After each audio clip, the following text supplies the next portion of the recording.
Today's case is all about Shawn Grate, a serial killer, murderer, and rapist. He murdered 5+ women. Before starting this case, I just want to give a disclaimer. This video has disturbing things like murder, rape, disturbing audio clip. It may not be appropriate for some viewers, so if you guys are not comfortable watching this type of content right now, you can skip it. It's not a big deal. You can always come back later whenever you feel comfortable. So let's get into the stinky details. Shawn Grate was born in Marion, Ohio on August 8, 1976. To Terry Grate and Teresa McFarland. He was said to have a normal kid like any other kid, playing softball, football in his backyard and socializing with neighborhood kids.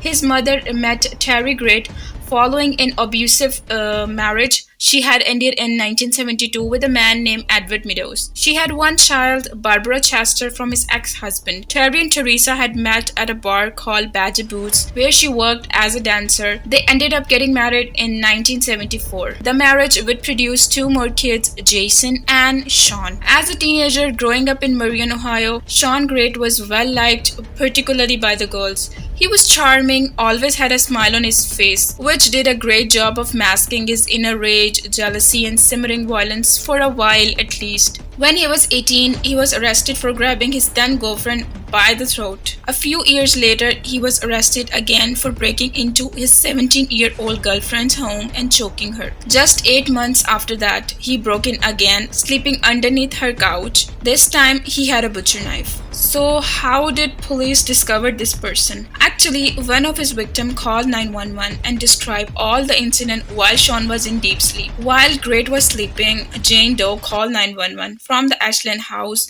where Shawn Grate has bound her to a bed and held her for like 3 days, during which time he sexually assaulted her. She was safely rescued by the Ashland police. Because she was the victim of sexual assault, police didn't discover her identity. Shawn Grate has claimed that he didn't plan to kill her, and although he said that he was going to marry her. Having seen Shawn as something of an older brother, the 38-year-old Jane Doe had first met Grate in summer of 2016 at the Ashland Salvation Army Ray. There they would both share lunch and go on long walks, frequently discussing about the Bible and occasionally playing tennis at the Brookside Park in Ashland. Despite Grate's attempt to sexually engage her, her relationship with him was described as completely platonic, refusing to exchange phone numbers with him. On September 11, 2016, Shawn Grate persuaded Jane Doe to walk with him to Ashland House to receive some clothes he had in his possession. As Jane Doe read the Bible in Grate's room, his friendly demeanor changed as he returned from the house kitchen. Grate pulled the Bible out her hand, telling her that she was not going anywhere. Jane Doe resisted Grate, to which he beat and strangled her, prompting her to give up. Grate then proceeded to bind her in various weird positions, including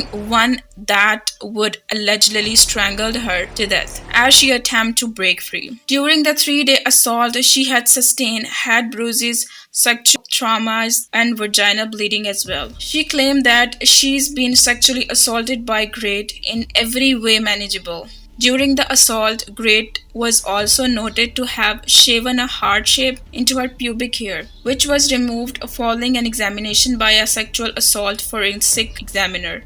Okay, so just listen audio clip when she was asking for help.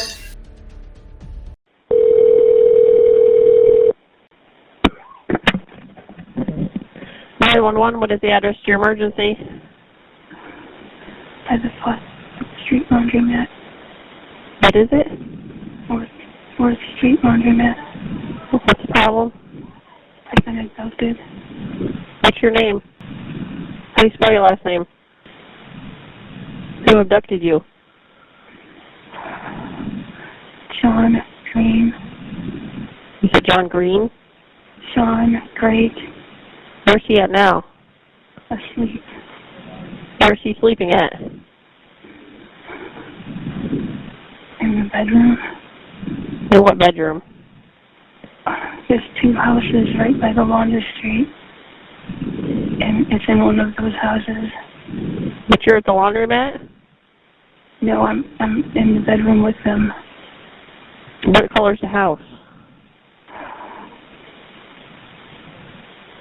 Is it across? Maybe. If I'm looking at the laundromat, which way is it?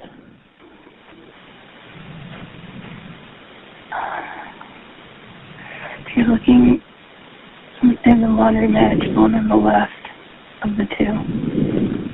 You don't know what color the house is? Yellow. Please hurry. Does he have a car? No. Well, Lisa down the street. So what's your phone number you're calling me from? I don't know. And you think it's a yellow house? I think so, but it's on the left. Is it an apartment? No, it's a house. Okay, does he own the house? No, he broke into it. Does anybody actually live there? I think they've been abandoned. Let's just discuss his all victim. Stacy Stanley. Stanley's family had reported her missing the week before Grate was arrested. Her body was found at Ashland house where Grate was arrested. She is also known as Stacy Hick. An autopsy concluded that she was strangled to death. Elizabeth Griffith had been missing for about a month before Grate was arrested. Her body was found at the yellow Ashland house where Grate was arrested. An autopsy concluded that she was strangled to death. Candace Cunningham. Grate led police to what he claimed that Candace's bodies in neighboring Richland County on the day of his arrest. Police found the body behind a house that had previously burned down. The Richland County Sheriff Police officially confirmed that the body was found. That was Candace, November 1, 2016. Rebecca Lisi. Based on information supplied by Grate, police reopened the investigation into Lisi's death. Her body was found in March 2015 and her death was originally overdose of drug. Grate said that he strangled after she stole $4 from his workplace. Dana Nicolay Lore. Grate claimed to have killed another woman who was found dead in Marion County, Ohio in 2007 and remained unidentified for like 12 years. Grate had started he believed her name was Dana or Donna something. In January 2018, isotopy analysis indicate that she was likely from the southern United States. The victim was identified in June 2019 by the DNA Project as Dana Nicolay Lore, 23 of Minden. She had two daughters aged 1 and 5 at the time of her death, and she was separated from her daughters coming to his trial. A grand jury indicated that Grate on 2 counts of aggravated murders in the death of 2 women, Stacy Stanley and Elizabeth Griffith, the kidnapping and the multiple sexual assault of an unidentified woman whose call 911 to Ashland police led to Grate arrest on September 13, 2016. Grate was represented in court by court-appointed attorney Rolf Whitney, who entered a plea of not guilty on all charges on his behalf. In a press interview, Grate confessed to 5 murders.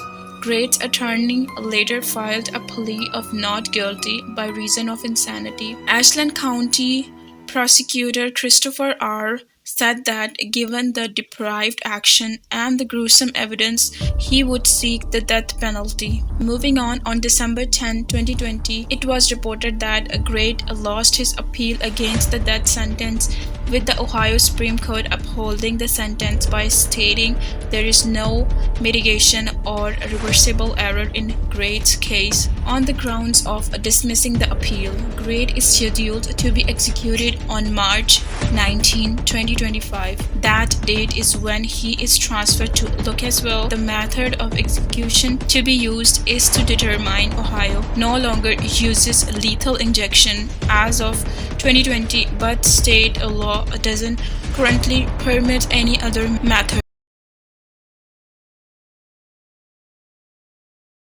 What it was like to live with a man who says he's killed several people. Shawn Grate was arrested last month after a woman he allegedly abducted called 911. When police arrived, they found 2 bodies. Christina Hildreth dated Grate for 5 years. She says none of this is surprising. She says Grate was a charmer until they moved in together. So was he violent with you? Yes. In what way? He broke my hand, blacked my eye, strangled me, tied me up. I hope you find my content interesting. If so, then like, share, subscribe. I will see you guys in the next video. You will listen to me in the next video. Till then, goodbye.